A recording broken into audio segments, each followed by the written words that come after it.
Hello दोस्तों, welcome to my YouTube channel. आज के इस वीडियो में हम लोग देखने वाले हैं दो महत्वपूर्ण टॉपिक।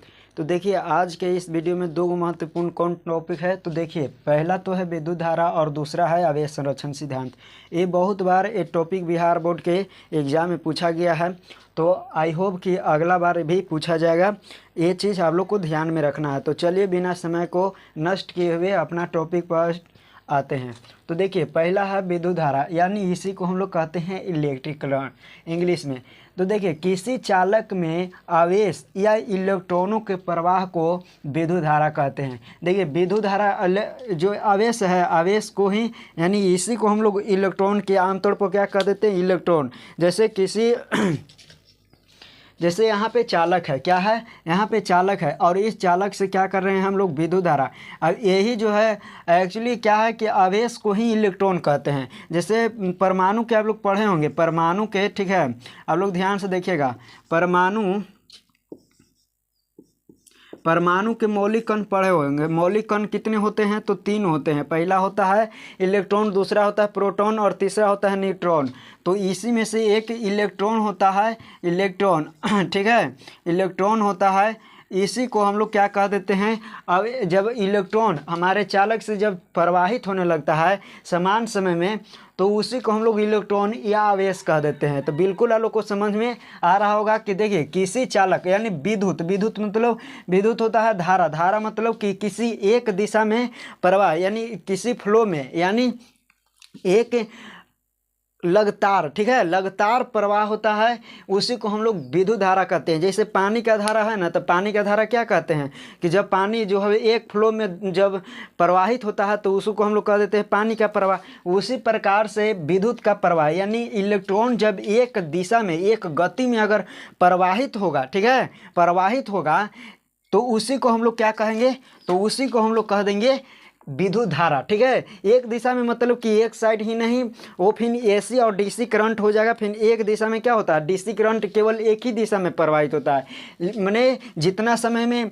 आगे जाता है, जितना समय में पीछे आता है, तो उसको हम लोग कह देते हैं एसी करंट, ठीक है। और एक होता है डीसी करंट, जो कि केवल फ्लो होता है एक ही दिशा में, लगातार एक ही दिशा में प्रवाहित हो रहा है, जिसके वजह से उसमें डीसी करंट में हम लोग को करंट नहीं मारता है, हम लोग को शरीर में किसी भी प्रकार के इफेक्ट नहीं पहुंचता है। लेकिन अगर एसी करंट में अगर हम लोग टर्च कर देंगे, तो क्या होगा कि हम लोग के शरीर में आवेश प्रवाहित हो जाएगा। अगर हम लोग किसी नमी वाले जगह पर रहेंगे, तो एसी जो करंट प्रवाहित होगा हमारे शरीर से, तो उसमें जो है नमी वाले जगह पर हम लोग को शरीर में करंट मारेगा। लेकिन डीसी करंट में ऐसा नहीं होता है। तो इलेक्ट्रॉनों को हम लोग क्या करेंगे, प्रवाह को ही विद्युत धारा कहते हैं, या आवेशों के सतत प्रवाह को विद्युत धारा कहते हैं। बिल्कुल आप लोग को समझ में आ गया होगा। देखिए, अगर विद्युत धारा को अगर हम लोग सूचित करते हैं, तो किससे सूचित करते हैं, तो बिल्कुल आई से सूचित करते हैं। ठीक है, आई से हम लोग क्या करते हैं, विद्युत धारा को सूचित करते हैं। अगर एसआई मात्रा की बात करें, तो एम्पियर कहते हैं। एम्पियर इसका एसआई मात्रक होता है, किसका, विद्युत धारा का एसआई मात्रक एम्पियर होता है। अगर सूचित की बात करें, तो कहीं ए देखने के लिए मिलेगा, तो कहीं ए एम मिलेगा, ठीक है, कहीं ए एम मिलेगा। तो हम लोग को दोनों याद रखना है, कहीं ए भी नजर आएगा तो एम्पियर होगा, और ए एम भी होगा तो एम्पियर होगा। तो बिल्कुल आप लोग को समझ में आ गया होगा। देखिए, जैसे यहाँ पे बैटरी है, क्या है, बैटरी है, बैटरी से विद्युत धारा। अगर हम लोग चालक तार को, इस चालक तार को क्या करेंगे, चालक तार को हम लोग जूम करके देखें, तो इसमें क्या होगा, बहुत सारे इलेक्ट्रॉन जो होते हैं निगेटिव होते हैं। क्या होते हैं, निगेटिव होते हैं, निगेटिव चार्ज होता है। तो इस इलेक्ट्रॉन क्या होगा, इस तार से प्रवाहित होगा, ठीक है ना। तो इस तार से प्रवाहित होगा, तो इसी को हम लोग क्या कहेंगे, विद्युत धारा कहेंगे। अब देखिए, आवेश संरक्षण सिद्धांत, ये भी बहुत बार पूछा गया है और आगे भी पूछने का चांस है। देखिए, चार्ज कंजर्वेशन प्रिंसिपल, ठीक है ना, इसको इंग्लिश में कहते हैं आवेश संरक्षण सिद्धांत, हिंदी में कहते हैं। देखिए, चलिए अब हम लोग जानते हैं इसका। तो आवेश को तो आप लोग को पता ही होगा, ये भी हम लोग 8 क्लास से ही पढ़ते आ रहे हैं, 8-9 क्लास से ही पढ़ते आ रहे हैं कि आवेश को न तो निर्माण किया जाता है और न ही उसको नष्ट किया जाता है, बल्कि एक रूप से दूसरे रूप में परिवर्तन किया जाता है। लेकिन हम लोग जानेंगे एग्जाम्पल के तौर पर, यानी एग्जाम्पल किसे कैसे हम लोग इसको डिफाइन कर सकते हैं। तो देखिए, बिल्कुल तो लैंग्वेज तो यह मिलेगा कि आवेश को ना तो उत्पन्न किया जाता है और न ही नष्ट किया जाता है, जिसे हम लोग आवेश संरक्षण सिद्धांत कहते हैं, ठीक है ना। इसको और एक लाइन जोड़ सकते हैं कि जो है इसको एक रूप से दूसरे रूप में परिवर्तित किया जाता है। जैसे हम लोग देखें एक एग्जाम्पल के माध्यम से कि यूरेनियम है 92, ठीक है, यूरेनियम 92 235। तो ये यूरेनियम का ये है परमाणु संख्या और ये है द्रव्यमान संख्या, ठीक है। कितना द्रव्यमान होता है तो 235 ये होता है द्रव्यमान। अगर हम लोग इसको तोड़ेंगे तो किस में परिवर्तित हो जाएगा, ये हो जाएगा थोरियम, ठीक है, थोरियम 90 में हो जाएगा। यानी थोरियम जो है 90, परमाणु संख्या थोरियम के 90 होता है। अगर इसका द्रव्यमान देखें तो द्रव्यमान 231 होता है, ठीक है ना।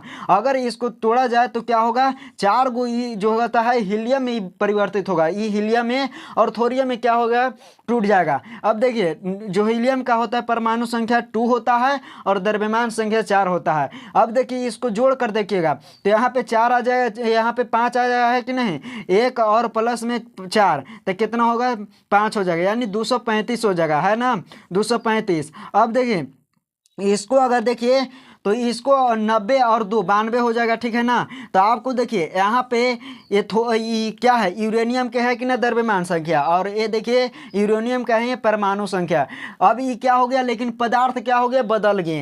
ये दोनों तत्व क्या हो गए, बदल गए। ये दोनों तत्व क्या हो गए, बदल गए। तो इसी को हम लोग कह देते हैं ये कि आवेश संरक्षण सिद्धांत, यानी आवेश को कभी नष्ट नहीं किया जा सकता है। तो यहाँ पे हम लोग कहाँ देखे, ऊर्जा हमारा नष्ट हो रहा है, यानी ऊर्जा आवेश नष्ट नहीं हो रहा। लोग को समझ में आ गया कि किसी भी ऊर्जा को नहीं तो निर्माण किया जाता है और नहीं नष्ट किया जा सकता है, बल्कि एक रूप से दूसरे रूप में परिवर्तित किया जाता है। तो यूरेनियम देख लिए कि हम लोग यूरेनियम के जैसे तोड़े तो क्या हुआ, यहाँ पे कन्वर्ट हो गया थोरियम और हीलियम में, ठीक है ना, हीलियम में, और किसमें, थोरियम में कन्वर्ट हो गया। अगर हम लोग इसको ऐड करें, इसके द्रव्यमान को ऐड करें और इसके परमाणु को ऐड करें, ठीक है ना, ये दोनों को ऐड करेंगे तो क्या हो जाएगा, तो ये दोनों को ऐड करेंगे तो यूरेनियम के परमाणु संख्या और द्रव्यमान संख्या आ जाएगा।